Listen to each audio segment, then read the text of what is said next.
Good morning everyone. Welcome to Ambedkar India free coaching classes for all competitive examinations.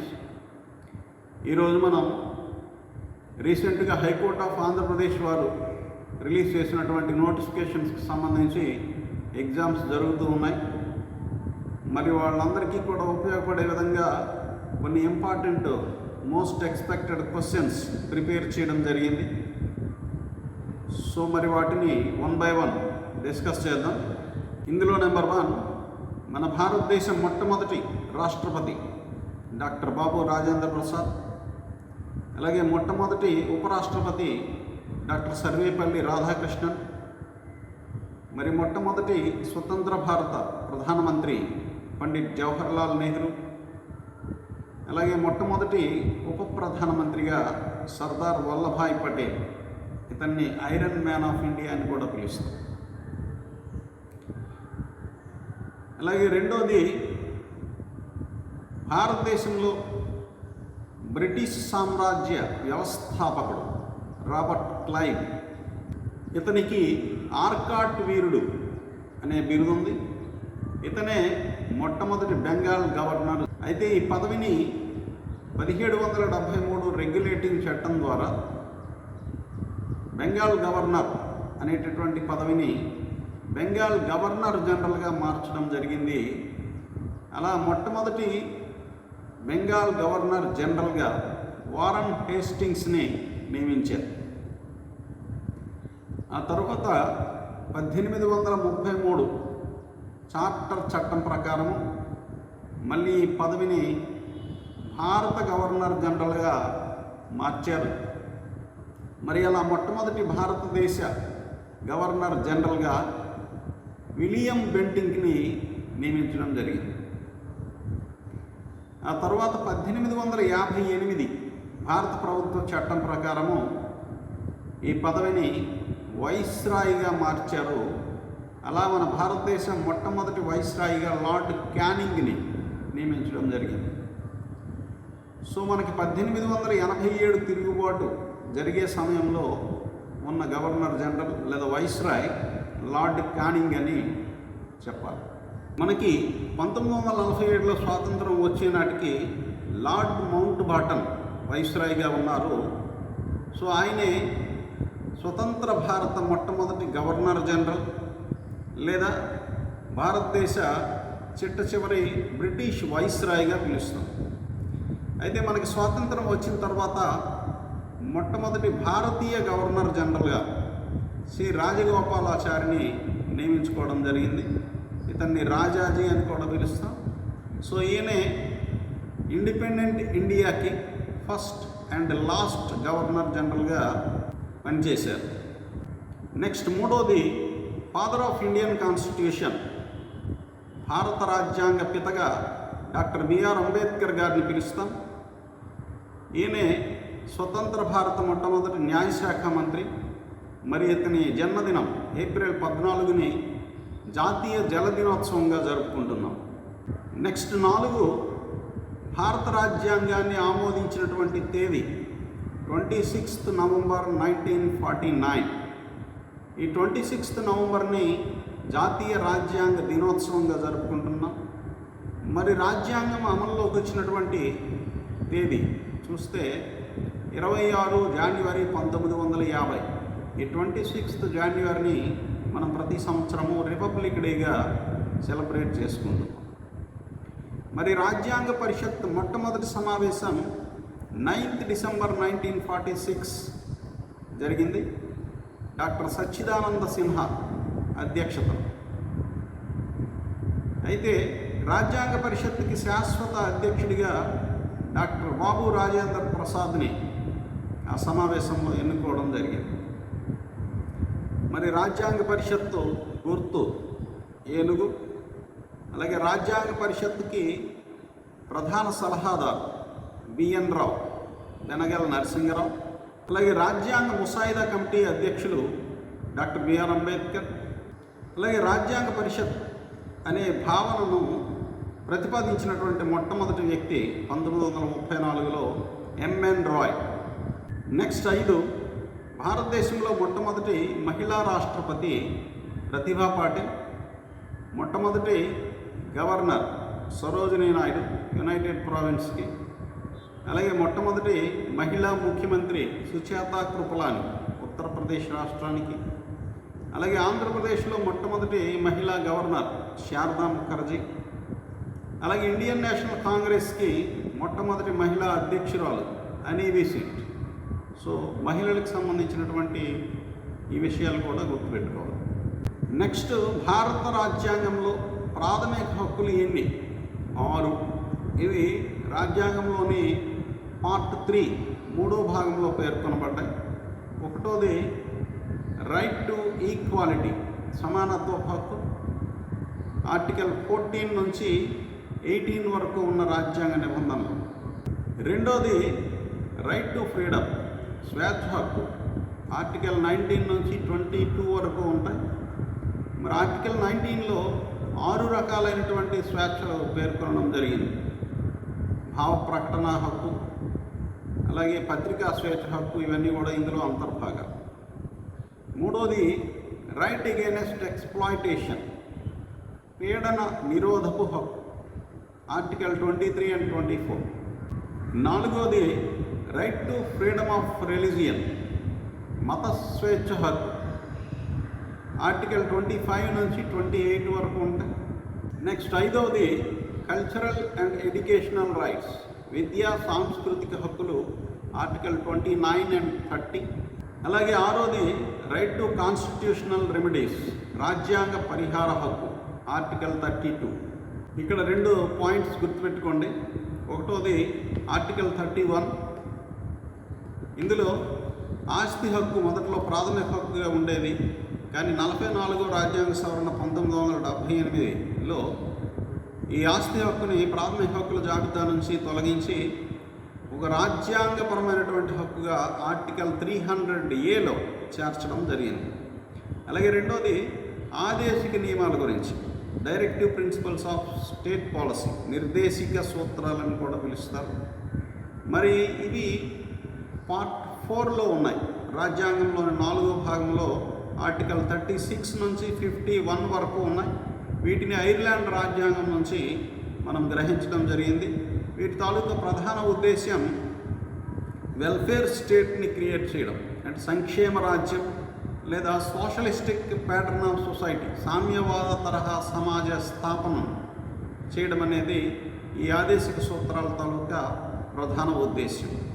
Next ఏడోది భారతదేశంలో జాతీయ అత్యవసర పరిస్థితి ఇప్పటి వరకు ఎన్నిసార్లు విధించారు, ఎవరి కాలంలో, ఎప్పుడు అనేది చూద్దాం.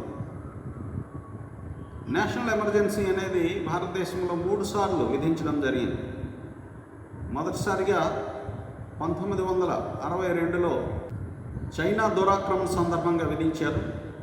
అప్పటికి మన ప్రధానమంత్రి జవహర్లాల్ నెహ్రూ అండ్ రాష్ట్రపతి సర్వేపల్లి రాధాకృష్ణన్ గారు. మరి రెండోసారి 1971లో పాకిస్తాన్ దాడి సందర్భంగా విధించారు. అప్పటి ప్రధానమంత్రి ఇందిరాగాంధీ అండ్ రాష్ట్రపతి వివి గిరి గారు. అలాగే మూడోసారి 1975 ఆంతరంగిక కల్లోలం, ఇంటర్నల్ రెబిలియన్ అనేటటువంటి కారణం మీద విధించడం జరిగింది. అప్పటికి ప్రధానమంత్రి ఇందిరాగాంధీ అండ్ రాష్ట్రపతి ఫక్రుద్దీన్ అలీ అహ్మద్. మరి మనకి ఇక్కడ 3 రకాలైనటువంటి అత్యవసర పరిస్థితులు మన భారత రాజ్యాంగంలో పేర్కొనబడ్డాయి. మొదటిది ఆర్టికల్ 352 ప్రకారం నేషనల్ ఎమర్జెన్సీ అని పిలుస్తాం, జాతీయ అత్యవసర పరిస్థితి. రెండోది ఆర్టికల్ 356 ప్రకారం కాన్స్టిట్యూషనల్ ఎమర్జెన్సీ, రాజ్యాంగపరమైనటువంటి అత్యవసర పరిస్థితి, లేదా దీన్నే రాష్ట్రపతి పాలన, ప్రెసిడెంట్స్ రూల్ అని పిలుస్తాం. మూడోది ఆర్టికల్ 360 ప్రకారము ఫైనాన్షియల్ ఎమర్జెన్సీ, ఆర్థిక అత్యవసర పరిస్థితి. సో ఈ విధంగా 3 రకాలైనటువంటి నేషనల్ ఎమర్జెన్సీస్ మన భారత రాజ్యాంగంలో ఉన్నాయి. అలాగే ఇంకొక పాయింట్ గుర్తుపెట్టుకోండి, ఉమ్మడి ఆంధ్రప్రదేశ్లో రాష్ట్రపతి పాలన ఇప్పటి వరకు 3 సార్లు విధించడం జరిగింది. మొదటిసారిగా 1954లో మద్యపాన నిషేధం కారణంగా అప్పటి ముఖ్యమంత్రి ఆంధ్ర రాష్ట్రానికి టంగుటూరి ప్రకాశం పంతులు గారి కాలంలో. అలాగే రెండోసారి 1973లో 335 డేస్ విధించారు జై ఆంధ్ర ఉద్యమం కారణంగా, అప్పటి ముఖ్యమంత్రి పివి నరసింహారావు గారు. అలాగే మూడోసారి 2014లో ఏపీ విభజన చట్టం కారణంగా అప్పటికి సమైక్యాంధ్ర ఉద్యమం ఆంధ్రప్రదేశ్లో కొనసాగుతుంది. అప్పటి ముఖ్యమంత్రి ఎన్ కిరణ్ కుమార్ రెడ్డి. నెక్స్ట్ 8వది రాష్ట్రపతిగా ఎన్నిక కావడానికి కనీస వయస్సు ఎంత ఉండాలి? 35 ఇయర్స్. ఈ 35 ఇయర్స్ అనేది ఉపరాష్ట్రపతి అలాగే గవర్నర్లకు కూడా కనీస వయస్సు 35 సంవత్సరాలు. మరి ప్రధానమంత్రిగా ఎన్నిక కాబడాలంటే కనీస వయస్సు 25 ఇయర్స్. అంటే లోక్సభ మెంబర్గా కానీ లేదంటే శాసనసభ సభ్యులుగా ఎన్నిక కాబడాలన్నా కూడా 25 సంవత్సరాల వయస్సు ఉండాలి. మరి రాజ్యసభ సభ్యులకు అలాగే విధాన మండలి సభ్యులకు 30 సంవత్సరాల నిండి ఉండాలి. నెక్స్ట్ 9వది పార్లమెంట్ అనగా రాష్ట్రపతి, లోక్సభ మరియు రాజ్యసభ ఈ ముగ్గురిని కలిపి పార్లమెంటుగా వ్యవహరిస్తాం. మరి లోక్సభకి రాజ్యసభకి ఉండేటువంటి తేడాలు కొన్ని గమనించాలి. మనం లోక్సభని దిగువ సభ అని పిలుస్తాం, రాజ్యసభని ఎగువ సభ అని పిలుస్తాం. లోక్సభలో మ్యాక్సిమం స్ట్రెంగ్త్ 552 మంది, మరి రాజ్యసభలో మ్యాక్సిమం స్ట్రెంగ్త్ 250 మంది. మరి లోక్సభని రాష్ట్రపతి రద్దు చేసే అవకాశం ఉంది, కానీ రాజ్యసభని రద్దు చేయడానికి వీల్లేదు. ఇది శాశ్వతమైన సభ. ఈ రాజ్యసభ సభ్యుల పదవీకాలం 6 ఇయర్స్, అదే లోక్సభ సభ్యుల పదవీకాలం 5 ఇయర్స్. అలాగే ఆంధ్రప్రదేశ్ సంబంధించి లోక్సభ స్థానాలు 25 ఉన్నాయి. రాజ్యసభలో ఆంధ్రప్రదేశ్కి 11 మంది సభ్యులు ఉన్నారు.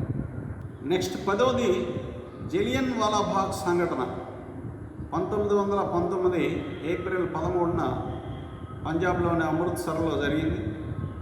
మరి 1919లో తెచ్చినటువంటి రౌలత్ చట్టం ఫలితంగా సంభవించినటువంటి సంఘటన ఇది. ఈ దురంతంపై ఏర్పాటు చేసినటువంటి కమిషన్ 1919లో హంటర్ కమిషన్. 1919 నాటికి బ్రిటిష్ వైస్రాయ్ లార్డ్ చెమ్స్ఫర్డ్ అలాగే ఈ దురంతానికి వ్యతిరేకంగా నిరసిస్తూ రవీంద్రనాథ్ ఠాగూర్ గారు తన సర్ బిరుదుని త్యజించారు. మహాత్మా గాంధీ గారు కూడా బ్రిటిష్ వారు ఇచ్చినటువంటి కైజర్ ఈ హింద్ అనేటటువంటి బిరుదుని త్యజించడం జరిగింది. నెక్స్ట్ 11 ప్రస్తుత భారత ప్రధాన న్యాయమూర్తి జస్టిస్ బిఆర్ గవాయ్ గారు. ప్రధాన న్యాయమూర్తిని రాష్ట్రపతి నియమిస్తారు. మరి రాష్ట్రపతి యొక్క కార్యనిర్వహణ అధికారాల్లో భాగంగా అనేక నియామకాలు చేపట్టడం జరుగుతుంది. అలాగే ఆర్టికల్ 53 ప్రకారము the president is the head of the union executive. కేంద్ర కార్యనిర్వాహక శాఖకి అధిపతిగా రాష్ట్రపతిని మనం పేర్కొంటాం.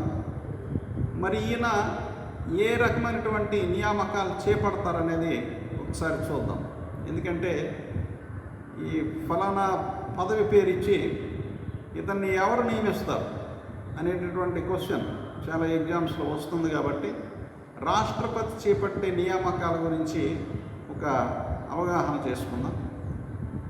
1 ప్రధానమంత్రి, అలాగే అతని సలహాపై ఇతర మంత్రిమండలిని నియమిస్తారు. అలాగే 2 అటార్నీ జనరల్ ఆఫ్ ఇండియాను కూడా నియమించేది రాష్ట్రపతి. 3 కంట్రోలర్ అండ్ ఆడిటర్ జనరల్ కాగ్ని కూడా నియమిస్తారు. అలాగే 4 చీఫ్ ఎలక్షన్ కమిషనర్, ప్రధాన ఎన్నికల కమిషనర్ని అలాగే ఇతర ఎన్నికల కమిషనర్లను కూడా నియమిస్తారు. అలాగే యూపీఎస్సి చైర్మన్, ఇతని పదవీకాలం 6 సంవత్సరాలు. అలాగే యూపీఎస్సి మెంబర్స్ని కూడా రాష్ట్రపతి నియమిస్తారు. అలాగే national SC commission chairman and members, అలాగే national ST commission chairman and members, అలాగే ఆర్టికల్ 280 ప్రకారం ఆర్థిక సంఘాన్ని కూడా 5 సంవత్సరాల కాలానికి నియమిస్తారు.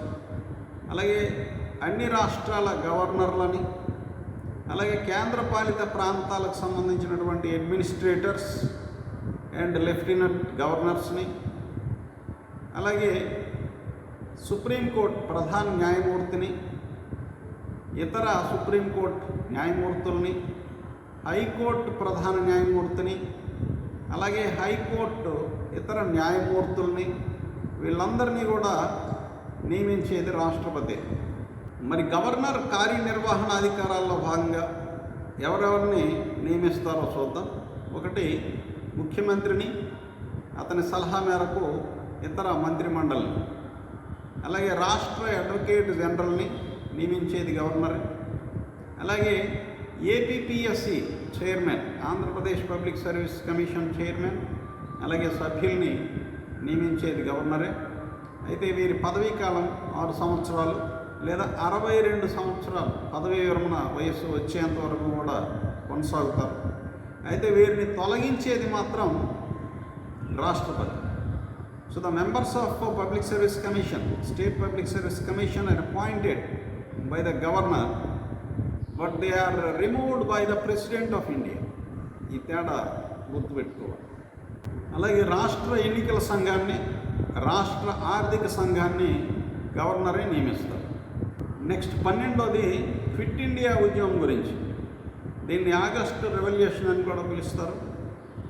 ఈ ఉద్యమ కాలంలోనే గాంధీజీ గారు డూ ఆర్ డై, విజయమో వీరస్వర్గము అనేటటువంటి నినాదాన్ని ఇచ్చారు. మరి అప్పటికి బ్రిటిష్ వైస్రాయ్ లార్డ్ లిన్లిత్గో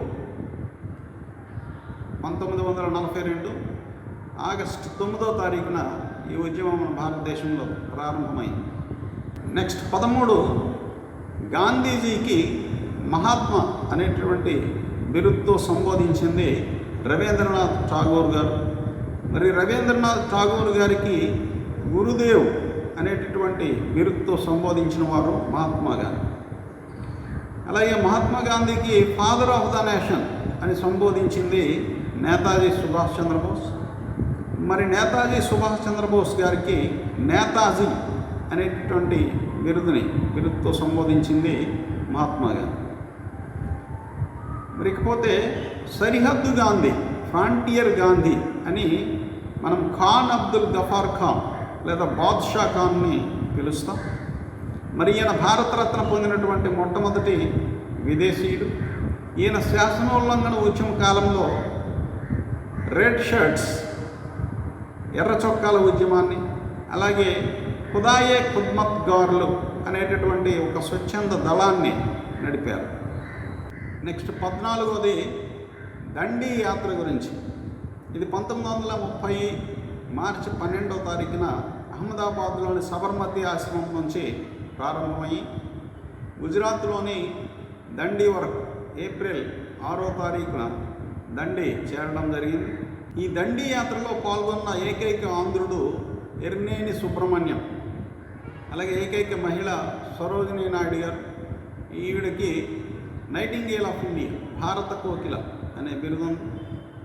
అలాగే దండి ఉప్పు సత్యాగ్రహానికి సంబంధించి ఆంధ్ర డిక్టేటర్గా కొండా వెంకటప్పయ్య గారిని నియమించారు. ఇతనికి దేశభక్త అనేటటువంటి బిరుదు. నెక్స్ట్ 15, ఇండియన్ నేషనల్ కాంగ్రెస్ గురించి కొన్ని విషయాలు గుర్తుపెట్టుకోవాలి. మనకి భారత జాతీయ కాంగ్రెస్ 1885లో ఏఓ హ్యూమ్ గారు స్థాపించారు.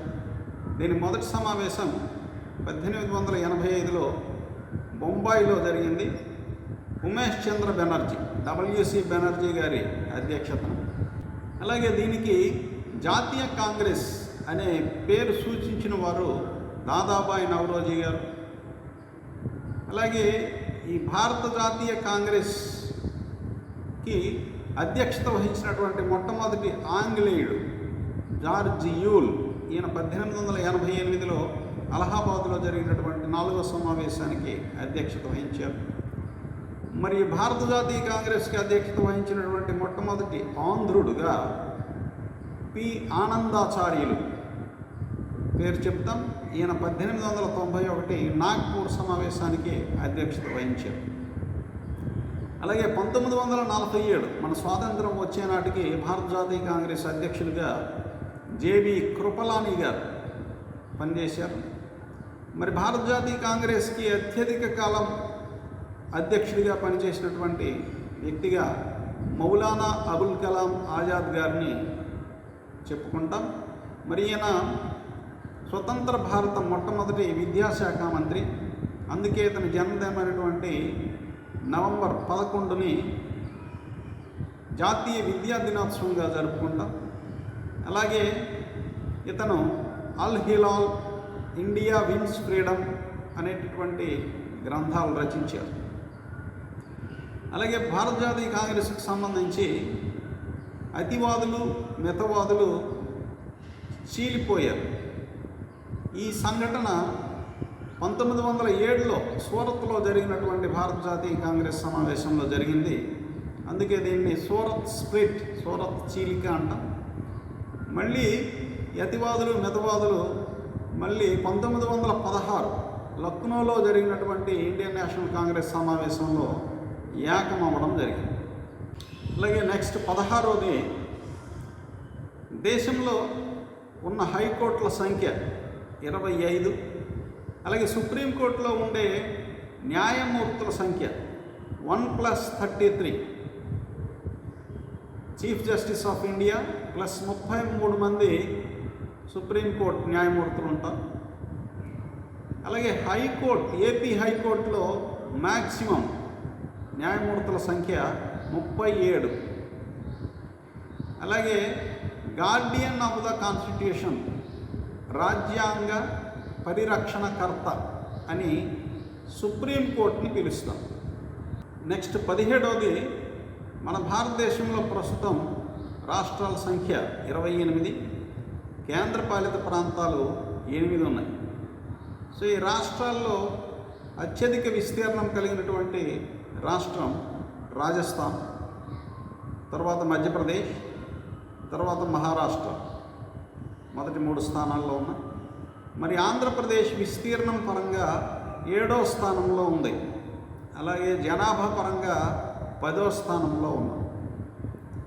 అలాగే యూనియన్ టెరిటరీస్లో చిన్నది లక్షద్వీప్. అలాగే ఆంధ్రప్రదేశ్లో ఉండే రెవెన్యూ డివిజన్లు 76 ఉన్నాయి. అలాగే జిల్లాలు 26 ఉన్నాయి. అలాగే ఎమ్మెల్యేల సంఖ్య 175. అలాగే ఎమ్మెల్సీల సంఖ్య 58. అలాగే చిన్న రాష్ట్రం గోవా పేరు గుర్తుపెట్టుకోండి. నెక్స్ట్ 18, ఆంధ్రరత్న అని మనం దుగ్గిరాల గోపాలకృష్ణయ్య గారిని పిలుస్తాం. ఈయన 1921 ఏప్రిల్లో జరిగినటువంటి చీరాల పేరాల ఉద్యమానికి నాయకత్వం వహించారు. అలాగే రామదండు అనేటటువంటి స్వచ్ఛంద దళాన్ని కూడా ఏర్పాటు చేశారు. మరి ఆంధ్ర శివాజీ అని పర్వతనేని వీరయ్య చౌదరి గారిని మనం పిలుస్తాం. ఈయన 1922లో జరిగినటువంటి పెదనందిపోడు పన్నుల నిరాకరణ ఉద్యమానికి నాయకత్వం వహిస్తూ శాంతి సేన అనేటటువంటి ఒక దళాన్ని ఏర్పాటు చేసుకోవడం జరిగింది. మరి ఇక్కడ ఇంకొక 2 ఇంపార్టెంట్ విషయాలు ఏపీ హిస్టరీకి సంబంధించి గుర్తుపెట్టుకోవాలి. ఒకటి, వందే మాతర ఉద్యమ కాలంలో ఒక 4 ముఖ్యమైనటువంటి సంఘటనలు జరిగినాయి. అలాగే సహాయ నిరాకరణ ఉద్యమ కాలంలో కూడా ఒక 4 ముఖ్యమైనటువంటి సంఘటనలు జరిగినాయి. సో అవి ఎప్పుడు జరిగాయి, వాటి సీక్వెన్షియల్ ఆర్డర్ 1 by 1 మనం గుర్తుపెట్టుకోవడం చాలా అవసరం. ఎందుకంటే లాస్ట్ గ్రూప్ 2లో కూడా ఒక మంచి క్వశ్చన్ వచ్చింది. మరి వందే మాతర ఉద్యమ కాలంలో జరిగినటువంటి ఆంధ్రలో జరిగినటువంటి సంఘటనలను చూస్తే, ఒకటి, రాజమండ్రి కళాశాల సంఘటన 1907 ఏప్రిల్లో జరిగింది. రెండోది, కాకినాడ దొమ్మి కేసు 1907 మేలో జరిగింది. ఈ కేసులోనే మనకి న్యాపతి సుబ్బారావు గారు ముద్దాయిల తరపున వాదించారు. అలాగే మూడోది, కోటప్పకొండ సంఘటన, ఇది 1909 ఫిబ్రవరిలో జరిగింది. నాలుగోది, తెనాలి బాంబు కేసు, ఇది 1909 ఏప్రిల్లో జరిగింది. ఈ తెనాలి బాంబు కేసుకు సంబంధించి టంగుటూరి ప్రకాశం పంతులు గారు లాయర్గా వాదించారు. మరి నెక్స్ట్ సహాయ నిరాకరణ ఉద్యమంలో కూడా ఆంధ్రలో జరిగినటువంటి ఒక 4 ముఖ్య సంఘటనలు చూస్తే, ఒకటి చీరాల పేరాల ఉద్యమం 1921 ఏప్రిల్, అలాగే రెండోది పల్నాడు పుల్లరి ఉద్యమం 1921 సెప్టెంబర్లో కన్నెగంటి హనుమంతు ఆధ్వర్యంలో నడిచింది. అలాగే మూడోది పెదనందిపాడు పన్నుల నిరాకరణోద్యమం 1922 ఫిబ్రవరిలో. నాలుగోది రంపా విప్లవం 1922 నుంచి 24 వరకు మన్యం వీరుడిగా పేరుగాంచినటువంటి అల్లూరి సీతారామరాజు గారు నడిపినటువంటి రంపా విప్లవం. అలాగే 19వ 72వ రాజ్యాంగ సవరణ, 73వ రాజ్యాంగ సవరణకు సంబంధించినటువంటి ఆర్టికల్స్ గురించి రిపీటెడ్గా ప్రతి ఎగ్జామ్లో క్వశ్చన్స్ వస్తున్నాయి. మరి 72వ రాజ్యాంగ సవరణ 1992లో చేశారు. దీన్ని 1993 ఏప్రిల్ 24వ తారీఖు నుంచి అమలు చేసుకుంటున్నాం. పంచాయతీలకు రాజ్యాంగ ప్రతిపత్తి కల్పిస్తూ చేసినటువంటి సవరణ ఇది. సో అందువల్ల ఏప్రిల్ 24ని పంచాయతీరాజ్ దినోత్సవంగా జరుపుకుంటాం. సో దీన్ని పార్ట్ 9లో చేరుస్తూ ఆర్టికల్ 243 నుంచి 243O వరకు 16 నిబంధనల్ని యాడ్ చేయడం జరిగింది. అలాగే 11వ షెడ్యూల్లో 29 స్థానిక సంస్థలు నిర్వహించాల్సినటువంటి 29 అధికారాల గురించి కూడా 11వ షెడ్యూల్లో చేర్చారు. అలాగే 73వ రాజ్యాంగ సవరణ 1992లోనే చేశారు. కాకపోతే 1993 జూన్ 1వ తారీఖు నుంచి దీన్ని ఇంప్లిమెంట్ చేస్తున్నాం. ఇది పట్టణ స్థానిక సంస్థలకు సంబంధించి రాజ్యాంగ ప్రతిపత్తి కల్పిస్తూ ఆర్టికల్ 243P నుంచి ZG వరకు కలిగినటువంటి 18 ఆర్టికల్స్ని చేర్చడం జరిగింది పార్ట్ 9Aలో. అలాగే దీన్ని 12వ షెడ్యూల్లో ఈ పట్టణ స్థానిక సంస్థలకు సంబంధించినటువంటి విషయాలన్నీ కూడా 12వ షెడ్యూల్లో చేర్చడం జరిగింది. మరి ఈ సవరణల ద్వారా చేసినటువంటి ఆర్టికల్స్ మీద ఒకసారి దృష్టి పెట్టండి. ఎందుకంటే ఆర్టికల్ 243K గురించి కిందటి ఎగ్జామ్లో అడిగారు, రాష్ట్ర ఎన్నికల సంఘం గురించి. నెక్స్ట్ 20వది జ్యుడిషియల్ రివ్యూ, న్యాయ సమీక్ష అనేది భారత రాజ్యాంగంలో ఆర్టికల్ 13లో పేర్కొనడం జరిగింది. మరి ఈ న్యాయ సమీక్ష, జ్యుడిషియల్ యాక్టివిజం, అలాగే పబ్లిక్ ఇంట్రెస్ట్ లిటిగేషన్, ఈ కాన్సెప్ట్స్ అన్నీ కూడా మనం అమెరికా రాజ్యాంగం నుంచి స్వీకరించాం. నెక్స్ట్ 21వది ఇటీవల 17వ బ్రిక్స్ సదస్సు బ్రెజిల్లోని రియో డి జనీరియోలో జరిగింది. దీంట్లో ఇండోనేషియాని 11వ నూతన సభ్యదేశంగా చేర్చుకున్నారు. ప్రస్తుతం బ్రిక్స్లో 11 సభ్యదేశాలు ఉన్నాయి. అవేంటంటే Brazil, Russia, India, China, south Africa, Egypt, Ethiopia, Iran, Saudi Arabia, United Arab Emirates and Indonesia. అలాగే 34వ నాటో సదస్సు, నార్త్ అట్లాంటిక్ ట్రీటీ ఆర్గనైజేషన్ సంబంధించి ఇందులో 32 సభ్య దేశాలు ఉన్నాయి. దీని తాలూకా హెడ్ క్వార్టర్స్ బ్రస్సెల్స్లో ఉంది, బెల్జియం రాజధాని. సో దీని సదస్సు ఈ మధ్య నెదర్లాండ్స్లోని ది హేగ్లో జరిగింది. నెక్స్ట్ 23 ఈ మధ్య ముగ్గురు కొత్త గవర్నర్లని అపాయింట్ చేయడం జరిగింది.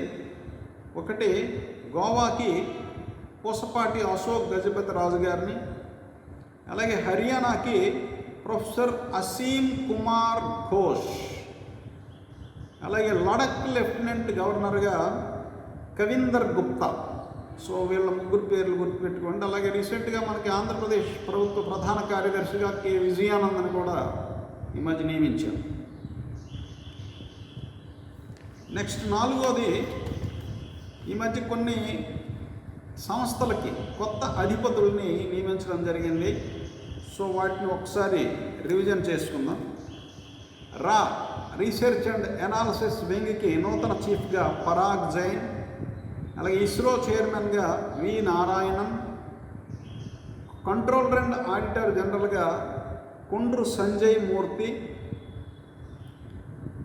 చీఫ్ జస్టిస్ ఆఫ్ ఇండియాగా justice B R Gavai, law commission చైర్మన్గా జస్టిస్ దినేష్ మహేశ్వరి, అలాగే నేషనల్ హ్యూమన్ రైట్స్ కమిషన్ చైర్మన్గా జస్టిస్ వి రామసుబ్రమణియన్, అలాగే సిఈసి చీఫ్ ఎలక్షన్ కమిషనర్గా జ్ఞానేష్ కుమార్, అలాగే ఆర్బీఐ గవర్నర్గా సంజయ్ మల్హోత్రా, అలాగే యూపీఎస్సీ చైర్మన్గా అజయ్ కుమార్ని ఇటీవల నియమించడం జరిగింది. నెక్స్ట్ 25ది యునెస్కో ప్రపంచ వారసత్వ సంపద జాబితాలో భారత 44వ వారసత్వ ప్రదేశంగా మరాఠా సైనిక స్థావరాలని చేర్చడం జరిగింది. నెక్స్ట్ 26 మౌంట్ లెవోటోబీ లకీ అనేది ఒక అగ్నిపర్వతం. ఇది ఇండోనేషియాలోని బాలి ద్వీపంలో ఈ మధ్య విస్ఫోటనం చెందింది. నెక్స్ట్ 27 జూన్ 29వ తారీఖుని మనము జాతీయ గణాంక దినోత్సవం, నేషనల్ స్టాటిస్టిక్స్ డేగా జరుపుకుంటాం. మరి 2025వ సంవత్సరము నేషనల్ స్టాటిస్టిక్స్ డే థీమ్ వచ్చి 75 years of national sample survey. So మనకి ప్రొఫెసర్ పిసి మహల్నోబిస్, ప్రశాంత చంద్ర మహల్నోబిస్ అని భారత గణాంక పితామహుడిగా పిలుస్తాం. ఆయన జయంతినే మనం జూన్ 29ని జాతీయ గణాంక దినోత్సవంగా జరుపుకుంటాం. ఈయన 1931లో ఇండియన్ స్టాటిస్టికల్ ఇన్స్టిట్యూట్ని కలకత్తాలో స్థాపించారు. మరి ఈ సందర్భంగా పంచవర్ష ప్రణాళికల గురించి కొన్ని విషయాలు తెలుసుకుందాం. మనం ప్రణాళికా సంఘాన్ని 1950వ సంవత్సరంలో స్థాపించుకున్న సంగతి మీ అందరికీ తెలిసిందే. మరి ఆ తర్వాత సుమారు 12 పంచవర్ష ప్రణాళికల్ని మన భారతదేశంలో అమలు చేసుకున్నాం. ఇందులో మొదటిది 1951 నుంచి 56 వరకు హరోల్డ్ డోమర్ నమూనాలో వ్యవసాయము అలాగే నీటిపారుదల రంగానికి ప్రాధాన్యత కల్పిస్తూ అమలు చేసుకున్నాం. అలాగే రెండో పంచవర్ష ప్రణాళిక 1956 నుంచి 1961 వరకు మహల్నోబిస్ నమూనా, ఇప్పుడు చెప్పినటువంటి పిసి మహల్నోబిస్ వారి స్ట్రాటజీ ఇది. సో దీంట్లో భారీ పరిశ్రమలకి అధిక ప్రాధాన్యత కల్పించడం జరిగింది. మరి రెండో పంచవర్ష ప్రణాళిక కాలంలోనే మనము Bhilai iron and steel industry ఛత్తీస్గఢ్లో ఉంది. దీన్ని యుఎస్ఎస్ఆర్ సహకారంతో నిర్మించుకున్నాం. అలాగే Durgapur iron and steel industry west బెంగాల్లో ఉంది. ఇది యునైటెడ్ కింగ్డమ్ సహకారంతో నిర్మించుకున్నాం. అలాగే రౌర్కెలా ఒడిస్సాలో ఉంది. ఈ ఐరన్ అండ్ స్టీల్ ఇండస్ట్రీని మనం వెస్ట్ జర్మనీ సహకారంతో నిర్మించుకోవడం జరిగింది. అలాగే మూడో పంచవర్ష ప్రణాళిక 1961 నుంచి 66 వరకు అశోక్ మెహతా అండ్ హరోల్డ్ డోమర్ నమూనాలో అమలు చేసుకున్నాం. ఈ మూడో పంచవర్ష ప్రణాళిక కాలంలో బొకారో ఇనుము ఉక్కు కర్మాగారాన్ని యుఎస్ఎస్ఆర్ సహకారంతో నిర్మించుకున్నాం. ఈ Bokaro iron and steel industry అనేది జార్ఖండ్లో ఉంది. ఆ తర్వాత 1966 నుంచి 69 వరకు 3 వార్షిక ప్రణాళికల్ని అమలు చేయడం జరిగింది. అందువల్ల ఈ కాలాన్ని ప్లాన్ హాలిడేగా పిలుస్తాం. ఆ తర్వాత 1969లో 4వ పంచవర్ష ప్రణాళిక ఇంప్లిమెంట్ చేసుకున్నాం 1974 వరకు. ఇది S Manne and Ashok Rudra నమూనా. ఈ కాలంలోనే ఇందిరాగాంధీ గారు గరీబీ హటావో అనేటటువంటి నినాదాన్ని ఇచ్చారు. అలాగే మనకి విశాఖలో ఉండేటువంటి రాష్ట్రీయ ఇస్పాత్ నిగమ్ లిమిటెడ్ విశాఖ ఉక్కు కర్మాగారాన్ని మనం 4వ పంచవర్ష ప్రణాళిక కాలంలోనే ప్రారంభించాం. ఆ తర్వాత 5వ పంచవర్ష ప్రణాళిక 1974 నుంచి 78 వరకు డిపి ధర్ నమూనా అని పిలుస్తాం. అలాగే పేదరిక ప్రణాళిక అని కూడా ఈ 5వ పంచవర్ష ప్రణాళికని పిలుస్తాం. ఆ తర్వాత 1978 నుంచి 80 వరకు నిరంతర ప్రణాళికలు అంటే రోలింగ్ ప్లాన్స్ ఇంప్లిమెంట్ చేసుకున్నాం. ఆ తర్వాత పంచవర్ష ప్రణాళికలు మొత్తం 12 మన భారతదేశంలో ఇంప్లిమెంట్ చేయడం జరిగింది. సో వీటికి సంబంధించినటువంటి కొన్ని ముఖ్యమైన పాయింట్స్ మీ బుక్స్లో ఎక్కడైనా ఉంటే నోట్ చేసుకొని గుర్తుపెట్టుకోవాల్సిందిగా కోరుతున్నాను.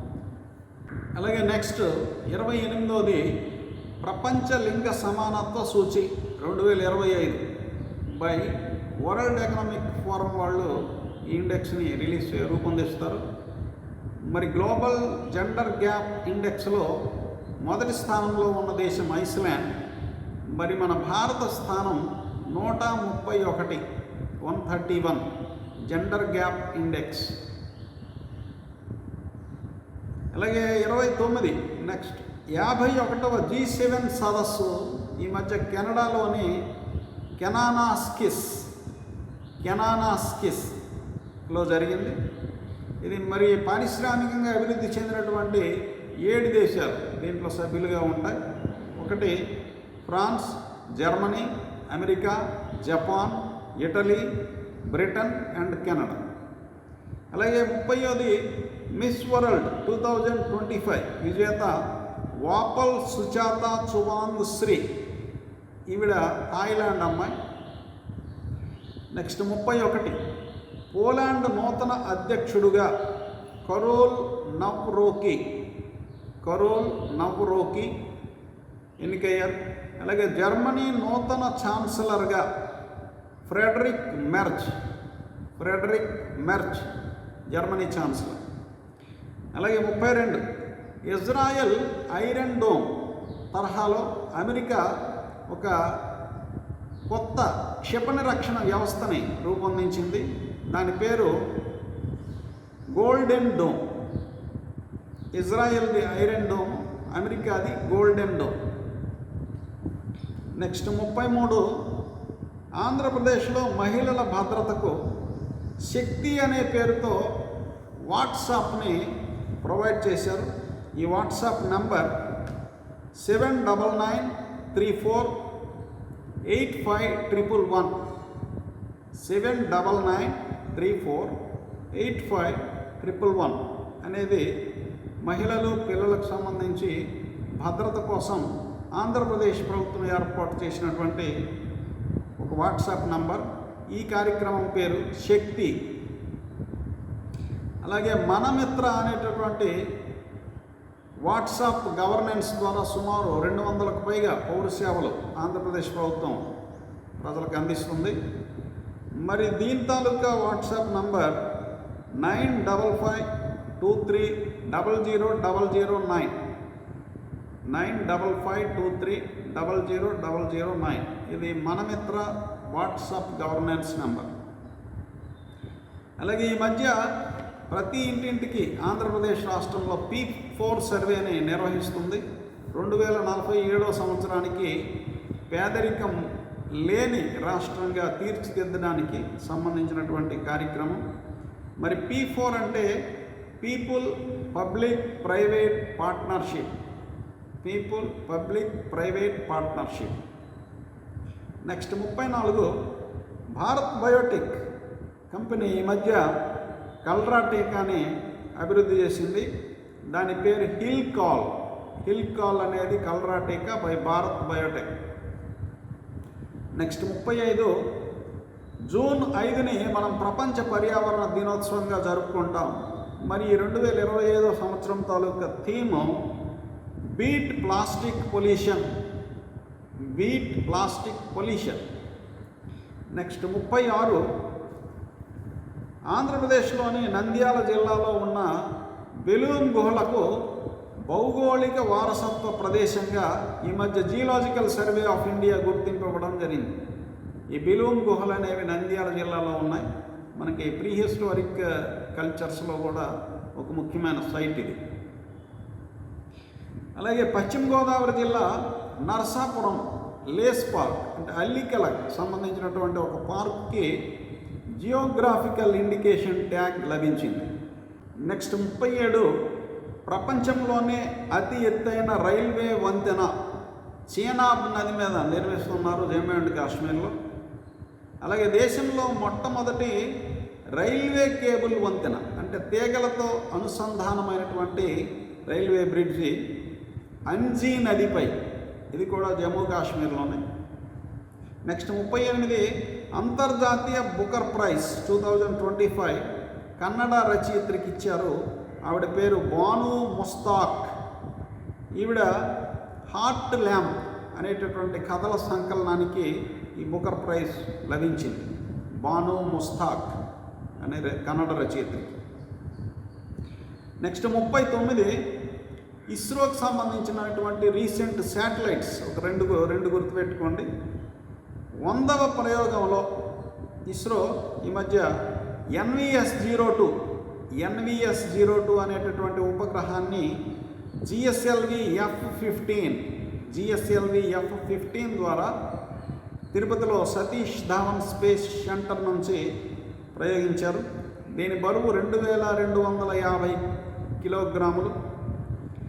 దీంతో Indian regional navigation satellite system కోసం మనం మొత్తం 11 ఉపగ్రహాలని పంపించినట్లయింది. ఈ NVS-02 అనేది ఒక నావిగేషన్ శాటిలైట్.